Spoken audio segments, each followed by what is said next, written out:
Yuk, sekarang kita akan hadirkan si cantik dari Rumah Sakit Santo Borromeus. Kita akan bincang-bincang mengenai ortopedi.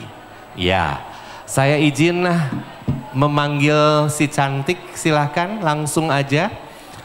Oke. Oke, cek. Oke. Cek. Halo. Semoga nggak bosen ya. Enggak dong. Selamat siang semuanya. Selamat siang Ko Hari. Apa kabar? Selalu baik. Puji Tuhan. Istimewa Semangat hari selalu. ini. Iya. Oke. Thank you. Nah, sekali lagi sebelumnya, ini Rumah Sakit Borromeus tak henti-hentinya. Saya selalu mendapat dukungan. Tahun lalu sampai tahun ini juga. Nih, tahun ini ya saya surprise. Kalau Anda mau vaksin untuk multivitamin hanya Rp144.000. Di luaran mahal banget. Kalau mau vaksin DBD hanya 300 ribuan. Vaksin influenza juga 300 ribuan, vaksin DBD 500. Oh 500, mohon maaf. 69. Ya salah. Ya 200-nya dari saya deh. Ya asik. Oke. Nah, promo-promo Rumah Sakit Santo Borromeus apalagi? Di situ ada makanan sehat juga. Benar, ya. Benar, jadi kita punya instalasi gizi kita. Itu jual makanan-makanan yang sehat ya. Yes. Jadi kalau di bawah itu sudah makan yang enak-enak. Nanti periksa ke atas, habis itu makan yang sehat. Betul. Jadi ada sandwich, healthy sandwichnya. Lalu kita ada minuman juga, teh telang yang enak juga, sehat juga tentunya. Dan juga dengan harga yang promo, sangat murah. Oke, luar biasa ya. Yep. Oke, nah saat ini kita akan hadirkan salah satu dokter muda kita. Betul. Ya, rupanya sudah semakin sejahtera sejak terakhir saya ketemu beliau. Ya. Ditandai dengan apa itu? Perutnya membesar. Gitu, luar biasa ya. Ini dari pagi itu saya kan jaga di booth tuh kok ya. Terus ditanya, dokter Andre mana Mbak Alin? Dokter Andre mana? Sabar ibu nanti siang ya dokter Andre. Jadi udah most wanted banget ini dokter Andre. Ya gitu. Karena banyak juga yang butuh ya. Namun sebelumnya izin sebentar kepada teman-teman panitia dari donor darah. Jangan kemana-mana setelah ini. Teman-teman PMI juga jangan kemana-mana, silakan berkumpul. Kita akan foto bersama ya. Nggak foto nggak dapat souvenir. Teman-teman dari Youth HK, kemudian dari BINUS, dari Lions Merdeka, mohon segera sekarang kumpul dulu untuk foto. Ya, silakan. Dari Rumah Sakit Borromeus. Ya, baik. Sekali lagi selamat siang. Kayaknya ada 500 orang di sini tapi yang ngomong cuma 10. Selamat siang. Ya, padahal generasi Gen Z semua ini kurang semangat. Sekali lagi ya. Oke, baik. Selamat siang Bapak Ibu, selamat siang luar biasa. Terima kasih sudah setia di sini di Bandung Medical Fair dan kembali lagi Rumah Sakit Santo Borromeus hadir. Saya Alin, marketing Rumah Sakit Santo Borromeus ingin memberikan sedikit informasi tentu saja dan juga edukasi seputar kesehatan. Saat ini akan dibawakan oleh narasumber yang sangat terpercaya. Sebagai informasi bahwa Rumah Sakit Santo Borromeus memiliki Center of Excellence atau layanan unggulannya. Yang pertama adalah syaraf, yang kedua penyakit dalam, dan yang ketiga ortopedi. Nah, berkaitan dengan salah satu Center of Excellence kita pada hari ini akan dilakukan Health Talk dari Dr. Andre Yanuar, spesialis ortopedi dan traumatologi, spesialis panggul dan lutut. Mana ini dokter Andre nih? Halo dok. Wah, ini dok di sini.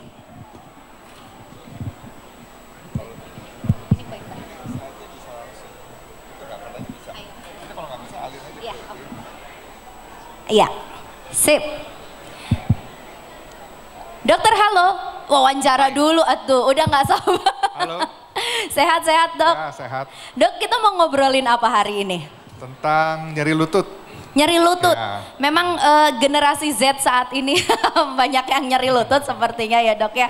Jadi bagaimana, udah nggak sabar ya Bapak Ibu ya. Kita langsung berikan tepuk tangan yang meriah untuk dokter Andre Yanuar. Silahkan dokter. Ibu, Bapak selamat siang. Saya di bawah aja supaya nggak terlalu jauh ya. Jadi siang ini saya Andre Yanuar, saya ortopedi di Rumah Sakit Boromius akan membawakan topik mengenai penanganan nyeri lutut. Ya, di sini kita akan memang difokuskan untuk membahas nyeri seputaran sendi lutut. Ya, seperti yang diketahui, sendi lutut itu adalah sendi yang paling besar di badan kita, di tubuh kita.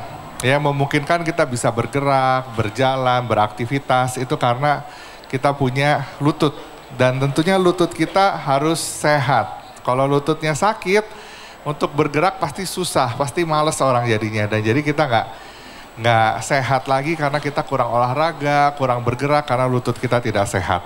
Ya.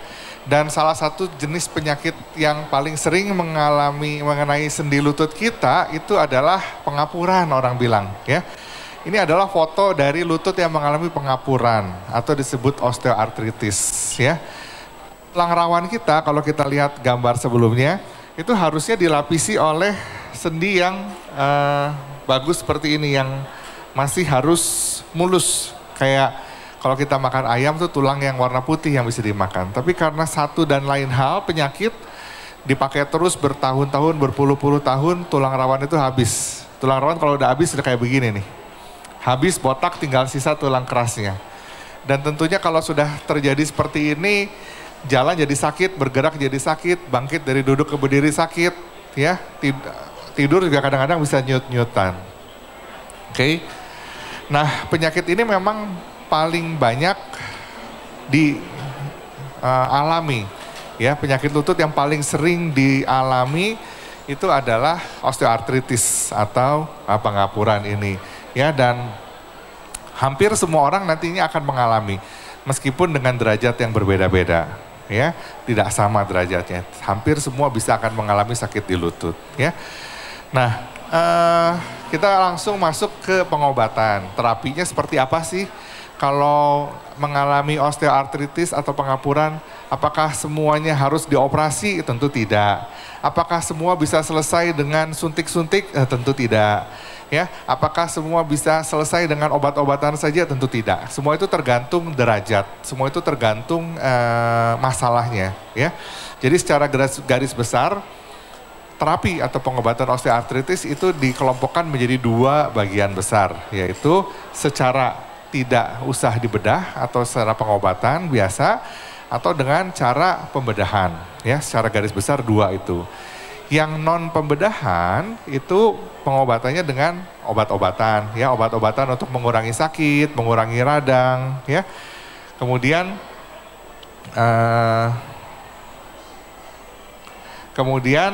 non farmakologisnya itu dengan cara merubah pola hidup atau lifestyle.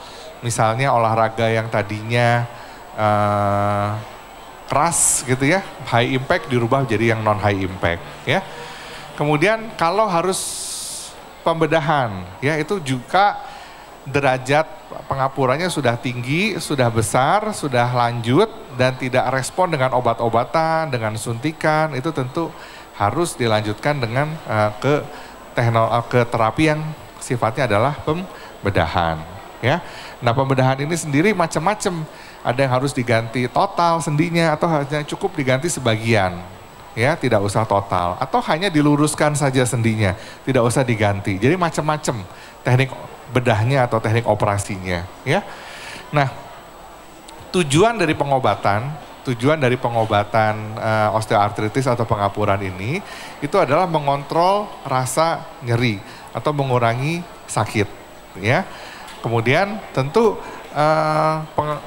tujuan ini bisa dicapai baik itu dengan alat bantu ataupun dengan latihan atau exercise, ya. Dengan latihan, exercise seperti sepeda, berenang itu bisa membantu mengurangi nyeri di lutut atau kadang-kadang membutuhkan juga alat bantu, ya. Kemudian terapi obat-obatan, ya, obat-obatan ini juga seringkali dibutuhkan itu untuk membantu mengurangi radang ataupun sakit di sekitar lutut, ya. Nah, obat-obatan ini ya macam-macam, bisa steroid, bisa pelumas atau hyaluronic acid atau ya, itu yang sering diberikan, ya. Nah, manfaat glukosamin sendiri itu masih diragukan sebetulnya, ya, tidak terlalu efektif untuk mengatasi nyeri pada lutut. Oke. Nah, bagaimana dengan stem cell? Ya, stem cell ini sekarang banyak dipergunakan, tidak hanya untuk kulit tapi juga untuk pengobatan sendi, ya. Jadi osteoartritis pada kasus-kasus tertentu, usia tertentu itu bisa diobati dengan stem cell, ya. Dari stem cell kemudian nanti disuntikan ke dalam sendi lutut. Nah, itu harapannya bisa membantu regenerasi, ya. Stem cell ini sudah banyak sekali sekarang dikerjakan, banyak klinik-klinik yang membuka stem cell ya untuk apapun itu. Tapi tentunya semua itu harus didasarkan indikasi yang tepat, tidak semua cocok, ya. Kalau cocok hasilnya tentu bisa bagus, ya. Ini adalah contoh kasus kami di Rumah Sakit Boromius juga sudah mengerjakan pengambilan stem cell, kita olah, ya, kemudian ini adalah contohnya yang bagus, pasien bisa kembali beraktivitas, ya, aktivitasnya bisa bahkan mendekati seperti sebelum sakit lutut, kembali berolahraga, aktivitas dan sebagainya, ya. Yang lain selain stem cell ada juga mungkin sering dengar PRP, platelet rich plasma, itu diambil dari darah sendiri, diolah kemudian disuntikan kembali, ya. Jadi PRP plasma ini selain untuk kecantikan juga bisa untuk sendi, ya. Kemudian sekretom ini derivatnya stem cell. Jadi tempat untuk menumbuhkan stem cell itu diambil medianya untuk pertumbuhan stem cellnya itu juga mengandung zat-zat yang sifatnya regeneratif. Itu bisa dipakai untuk mengurangi nyeri atau meregenerasi sendi, ya. Nah, tapi semua itu tentu tidak serta-merta bisa cocok untuk semua. Itu semua utamanya tergantung sama derajatnya atau grade-nya. Jadi sakit di lutut itu ada 4 grade, ada 4 derajat. Derajat 1 yang paling ringan tentunya dan derajat 4 itu yang paling berat. Biasanya suntikan, obat-obatan, stem cell itu maksimal sampai di grade ketiga, ya. Kalau udah 4 tentu udah nggak memungkinkan dilakukan stem cell, PRP, suntik minyak, obat-obatan. Nah, tentu yang kalau sudah grade 4 solusinya harus operasi, dilapisi sendi lututnya, ya, dengan logam. Karena apa? Karena tulang rawan yang tadi seperti gambar awal saya sampaikan yang sudah rusak, itu dia tidak bisa tumbuh lagi, ya. Dia tidak bisa tumbuh, tidak bisa beregenerasi lagi meskipun disuntik stem cell. Jadi solusinya adalah membuatkan lapisan tulang rawan buatan yang terbuat dari logam. Dan hal tersebut kami di Rumah Sakit Boromius ini sudah bisa dikerjakan dengan bantuan robot, ya. Jadi mengganti atau melapisi tulang rawan yang rusak seperti ini, ya. Jadi permukaan tulang rawan yang sudah hilang, sudah rusak, nanti dibersihkan, dilapisi dengan logam yang terbuat dari titanium dan kobalt kromium, ya. Sehingga seperti ini, sehingga lapisan sendi jadi halus lagi, mulus lagi, jalan jadi tidak sakit, ya. Dan seiring dengan berkembangnya teknologi, hal ini sekarang bisa dikerjakan dengan bantuan robotik. Dan kami mempunyai teknologi ini di Rumah Sakit Santo Boromius, di mana robot ini bisa membantu meningkatkan presisi ukuran implan yang dipasang, ya. Dan tentunya keuntungan lain adalah rasa nyeri yang lebih sedikit, ya. Kemudian recovery atau pemulihan yang lebih cepat. Dan harus diketahui bahwa robot ini bukan bekerja sendiri. Robot ini sifatnya bekerja sebagai asisten. Kalaupun dia bisa bergerak, lihat di sini kami masih bekerja, ya, tidak bekerja sendiri robot itu, ya. Robot itu hanya membantu meningkatkan akurasi, presisi, mengurangi perdarahan, mengurangi nyeri sehingga saat operasi pasien lebih cepat pulih. Pasien yang dioperasi dengan teknologi robotik ini paginya operasi, sore udah jalan, udah bisa jalan, besoknya udah bisa pulang, jadi tidak perlu berlama-lama di rumah sakit, ya. Dan sekali lagi ahli bedah tetap memegang kendali penuh, tidak ada robot yang bekerja sendirian, semuanya dikendalikan oleh ahli bedah, ya. Jadi keamanan tetap terjaga penuh, ya. Nah, ini adalah gambaran yang bisa kita lihat di monitor saat kita memulai suatu operasi. Sini gambarannya adalah lututnya udah X, ya. Bapak, Ibu di sini tentu banyak mempunyai kerabat, saudara atau apa yang mungkin lututnya udah O, lututnya sudah X. Ya, lutut ini kalau sudah O, sudah X, tentunya ini udah nggak mungkin dikasih obat, disuntik, dikasih vitamin, di fisioterapi, itu udah jelas nggak bisa. Diurut-urut juga nggak bisa, jadi lurus lagi. Tentu satu-satunya jalan ini harus diluruskan dengan cara tindakan bedah. Ya, dan tindakan bedah ini, lihatin ini sebelum operasi, di mana lutut yang sebelah kanan kalau diperhatiin ini bengkok, dan setelah dioperasi jadi lurus kembali. Ya, dan tentu ini bisa dikerjakan sekarang dengan bantuan tadi teknologi yang paling baru adalah teknologi robotik. Pasien segera pulih, pagi operasi, sore udah bisa jalan, besoknya udah bisa pulang. Ya. Dan semua staf tidak hanya dokter yang terlibat dalam operasi ini semuanya sudah tersertifikasi. Jadi ibu bapak tidak perlu khawatir, keamanannya semuanya terjamin. Ya. Kemudian kami juga sudah mengembangkan intervensi nyeri, jadi pasca operasi pasien disuntik dengan guide, dengan bantuan USG. Nah tujuannya apa? Supaya pasien tidak merasakan sakit setelah operasi yang berat. Ya itu yang sebab itu kami katakan setelah operasi bisa pasien langsung cepat jalan lagi, cepat bergerak lagi, tidak ada sakit ya. Nah ini adalah gambaran pasien yang hanya sekitar 6-7 jam dari operasi udah jalan. Ya, ya jalannya tentu dengan alat bantu ya. Dan kami juga mempunyai medical gym yang paling besar, paling lengkap di kota ini sehingga membantu pasien-pasien yang habis mengalami tindakan tidak hanya untuk operasi sendi, membantu pemulihannya bisa lebih cepat. Karena dengan gym ini ibu bapak semua nanti akan dilatih ototnya, kekuatan ototnya sehingga cepat recover, cepat pulih lagi ya. Dan staf pelatihnya, fisioterapisnya semuanya sudah tersertifikasi dengan baik tentunya. Dan staf keperawatan di ruangan kami juga kompetensinya luar biasa ya di Rumah Sakit Boromius ini, di mana semua sudah terlatih di training bagaimana untuk membantu pemulihan pasien supaya bisa cepat recover ya. Dan juga di Rumah Sakit Boromius ini selain staf fisioterapi, keperawatan, tentu staf-staf dokter itu sudah tersertifikasi dan sudah lengkap ya, sudah lengkap semua subspesialisnya. Artinya apa? Kadang-kadang ibu, bapak melakukan atau menjalani suatu operasi di bidang sendi, tapi bisa aja ada masalah di tempat lain, misalnya jantungnya, parunya atau apa, dan itu tentunya di tempat di rumah sakit yang sudah terintegrasi lengkap, semuanya bisa dikerjakan secara one stop service ya. Dan ini adalah contoh-contoh pasien yang lihat bisa diperhatiin sebelum dan sesudah operasi, kakinya yang tadinya bengkok sudah jadi lebih lurus ya, tidak bengkok lagi. Gambar yang kiri ini gambar yang sebelum, gambar yang kanan gambar yang sesudah ya.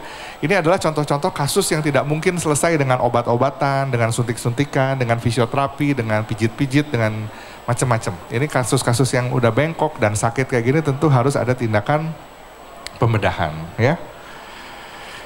Nah, tips yang bisa dikerjakan jika belum terlanjur sakit lutut, ya, menjaga kesehatan lutut, ya, dengan cara olahraga yang menguatkan sendi sekitar lutut, menjaga berat badan ideal, mencegah cedera lutut. Kalau sampai cedera, pilihlah cara pengobatan yang sudah teruji, ya, menjaga postur yang baik, pilih alas kaki yang baik. Alas kaki tentu jangan keseringan pakai high heel karena itu tidak baik untuk kesehatan lutut.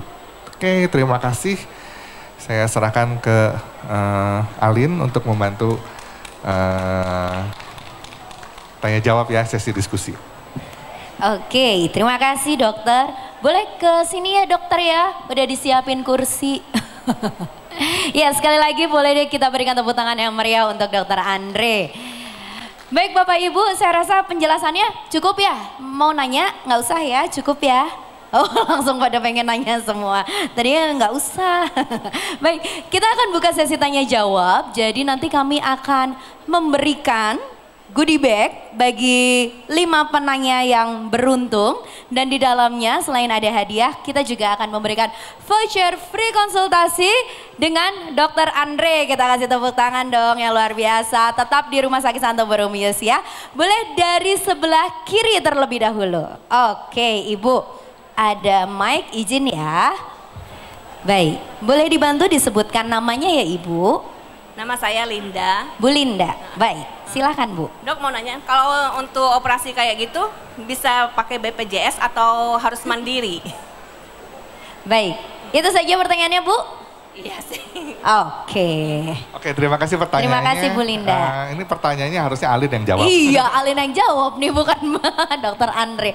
Oke, Alin yang jawab ya Ibu ya, izin.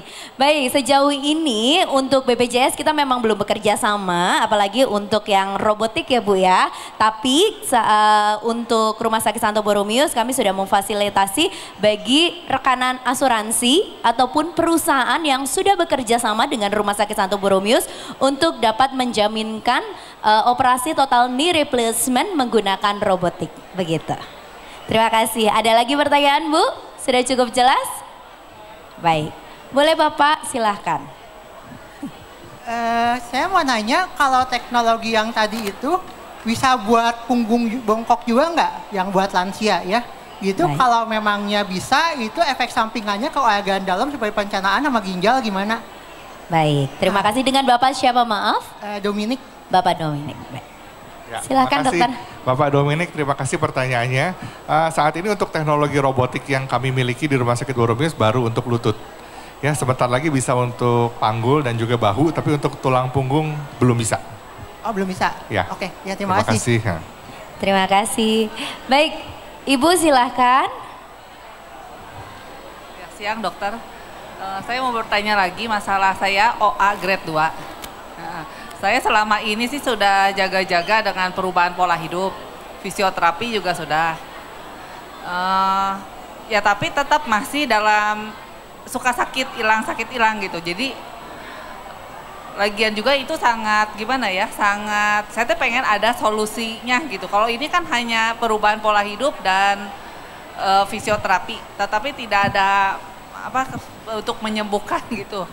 Apa harus nunggu sampai grade 4 dioperasi atau gimana kan jadi baik. Ini kan? Iya, baik dengan Ibu siapa maaf? Dengan Mei, 54 Ibu Mei, tahun. 54 tahun, silakan dokter. Terima kasih Ibu. Usianya 54 tahun. Iya. Ya, pertanyaannya bagus. 54 dengan melihat posturnya, dengan melihat usianya, memang tampaknya mungkin masih grade 2 ya, walaupun pastinya harus di rongsen. Nah untuk grade 2 itu seperti yang tadi disampaikan, terapinya adalah non bedah ya, untuk non bedah. Non bedah bisa macam-macam, dari mulai pengobatan untuk anti nyeri atau anti radang, dan juga memang pola hidup itu dalam artinya memodifikasi olahraga. Dan satu yang inti yang harus dikerjakan itu adalah olahraga yang sifatnya menguatkan sendi sekitar lutut. Nggak semua olahraga itu akan menguatkan sendi sekitar lutut. Ya, misalnya jogging, lari pagi itu tidak spesifik untuk menguatkan sendi sekitar lutut. Olahraga yang menguatkan sendi sekitar lutut itu adalah sepeda. Ya, sepeda atau gym dengan latihan otot-otot tertentu. Itu adalah olahraga yang bisa menguatkan sendi sekitar lutut. Dengan olahraga itu dikerjakan secara baik, kalau otot-otot sekitar lututnya sudah baik, itu nanti akan bisa mengkompensasi nyeri yang ada di lutut. Kenapa bisa mengkompensasi? Karena beban yang ada di lutut diambil alih oleh otot yang kuat. Ya, jadi selama ototnya belum kuat itu akan bolak-balik sakit. Ya, jadi kemungkinannya adalah ototnya belum kuat atau grade-nya yang memang lebih dari 2 kalau memang sakit itu tidak sembuh-sembuh. Ya, karena kalau faktor-faktor lain saya kira itu sudah cukup, tidak bisa dirubah. Faktor lain itu apa? Berat badan. Berat badan saya kira ideal. Kalau berat badannya orang kegemukan itu dikurangin 5 kilo aja udah ngaruh, apalagi 10 kilo. Tapi ini udah nggak perlu dikurangin lagi. Kalau ini sepintas sih terlihat ideal gitu kan. Jadi ini tinggal masalah menguatkan otot ke depannya. Saya kira yang lain-lain sifatnya hanya suplementasi. Misalnya kalau mau disuntik dengan pelumas itu masih bisa. Dikasih suplemen untuk lutut, untuk anti radang itu masih bisa. Tapi yang inti adalah bagaimana menguatkan otot-otot di sekitar sendi lutut supaya bisa mengambil alih beban di sendi lutut sehingga beban itu jadi ringan dan sakit itu jadi hilang. Intinya seperti itu, ya.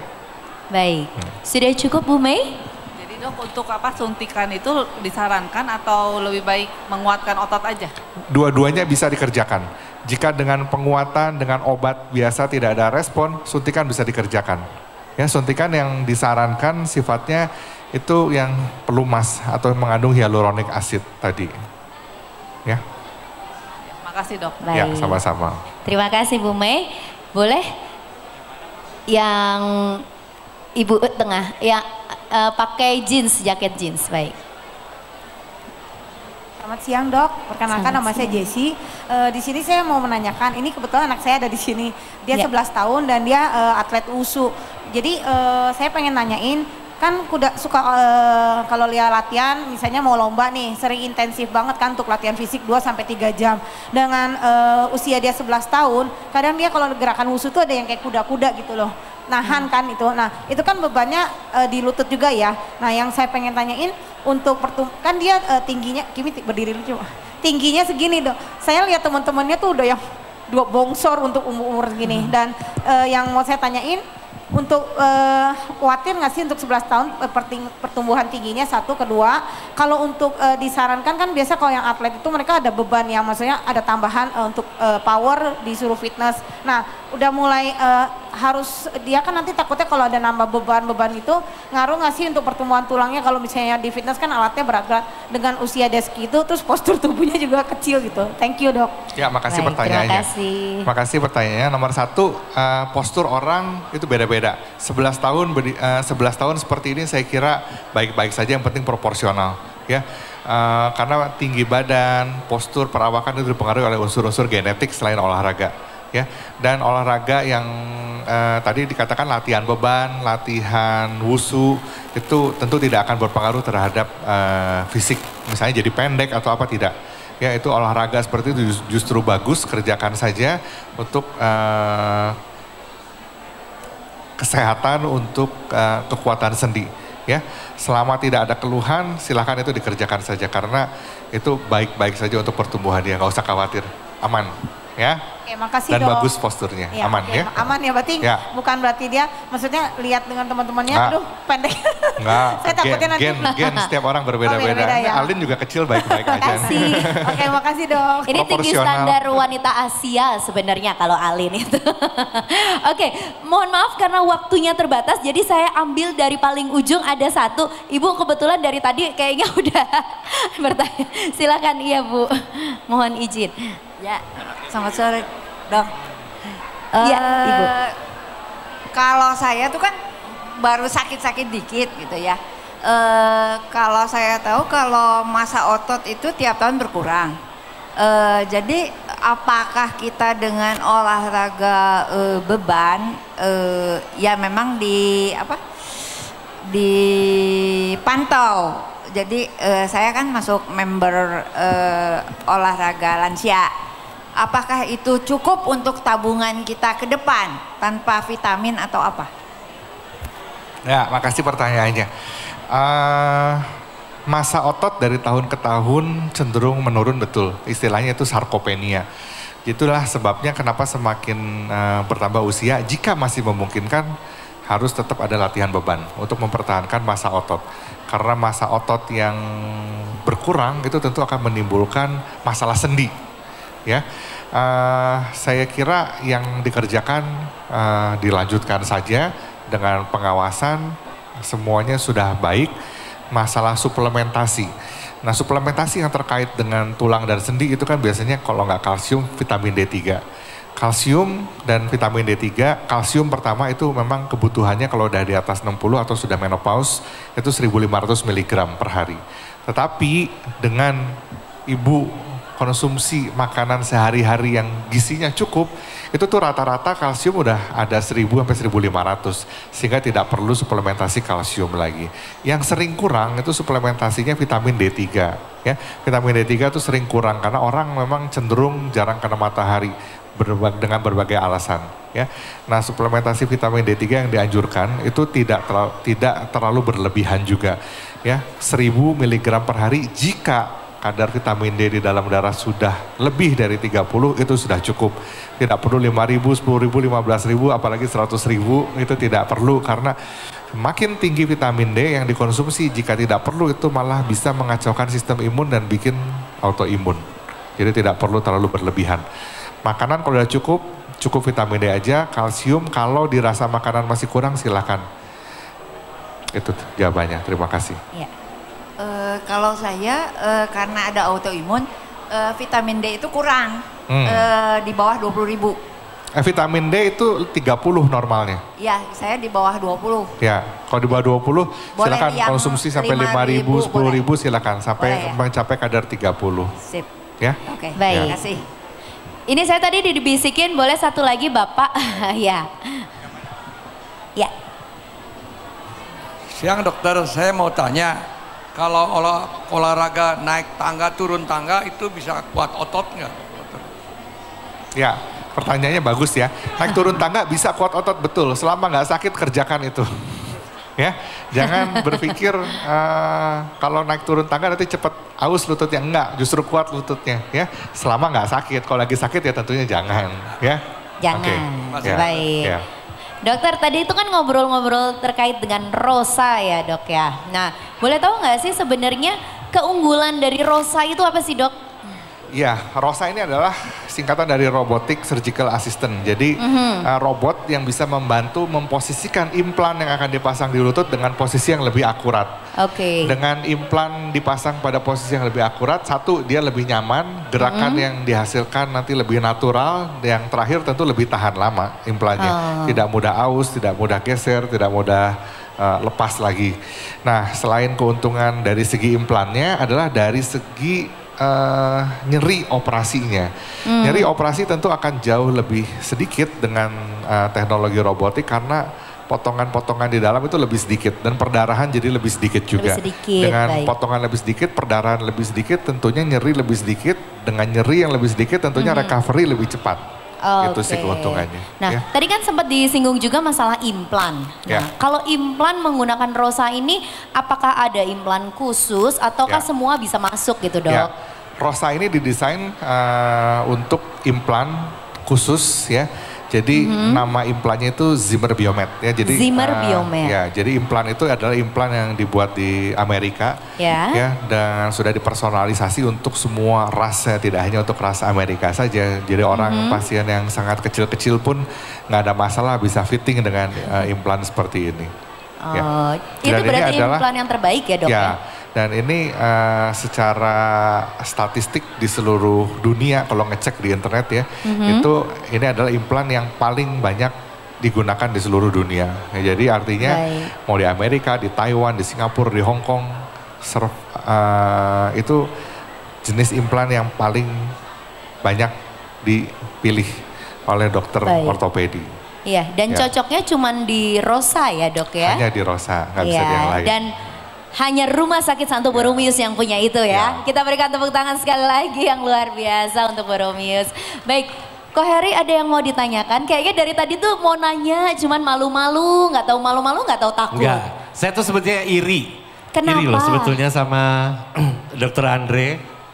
Kenapa tuh? Dokter Andre sekarang sudah punya cem-ceman baru di Rumah Sakit Borromeus namanya Rosa. Iya bener ya. Jadi kalau operasi beliau menjadi imamnya, menjadi gitu ya? leadernya, Rosa yang mengerjakan. Tapi kemarin saya lihat di IG-nya sempat kagum, dok, Rosa melakukan membantu operasi, ya. Saya kira tingkat keberhasilan mungkin susah ya. Tingkat kegagalan dok, berapa persen?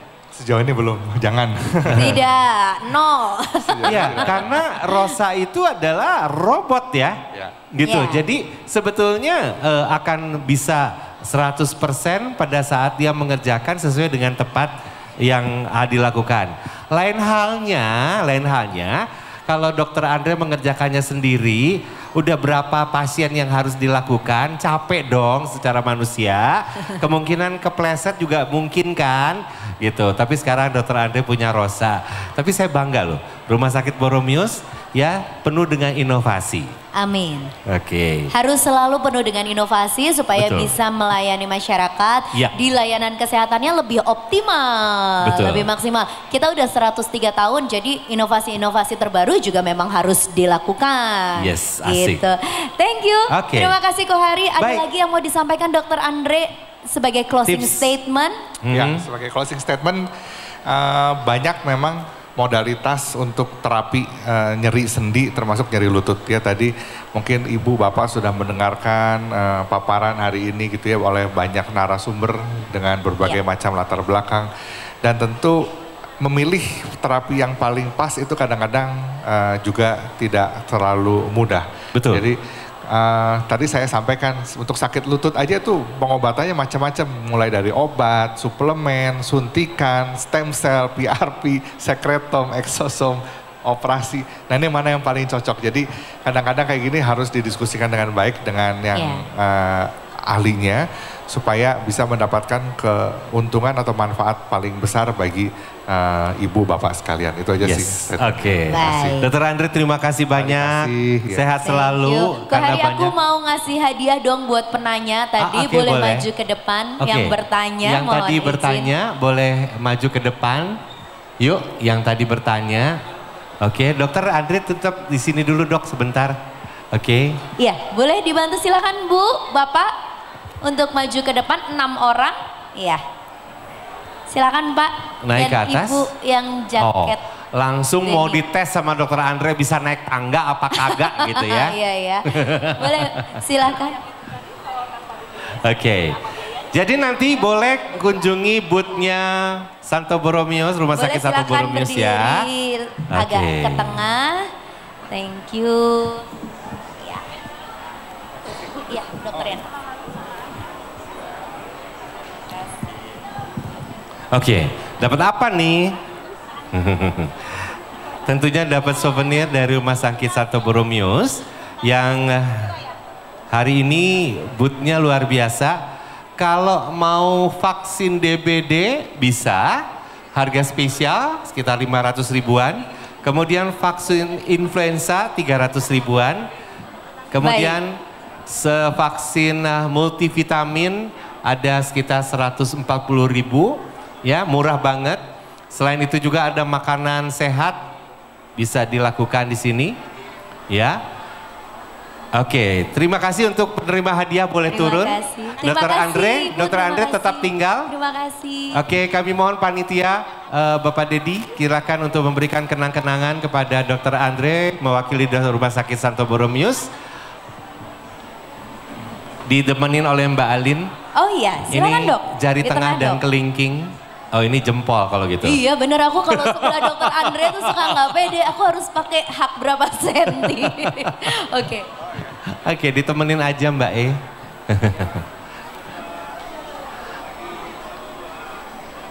Oke, sehat selalu Dokter Andre, Mbak Alin terima kasih.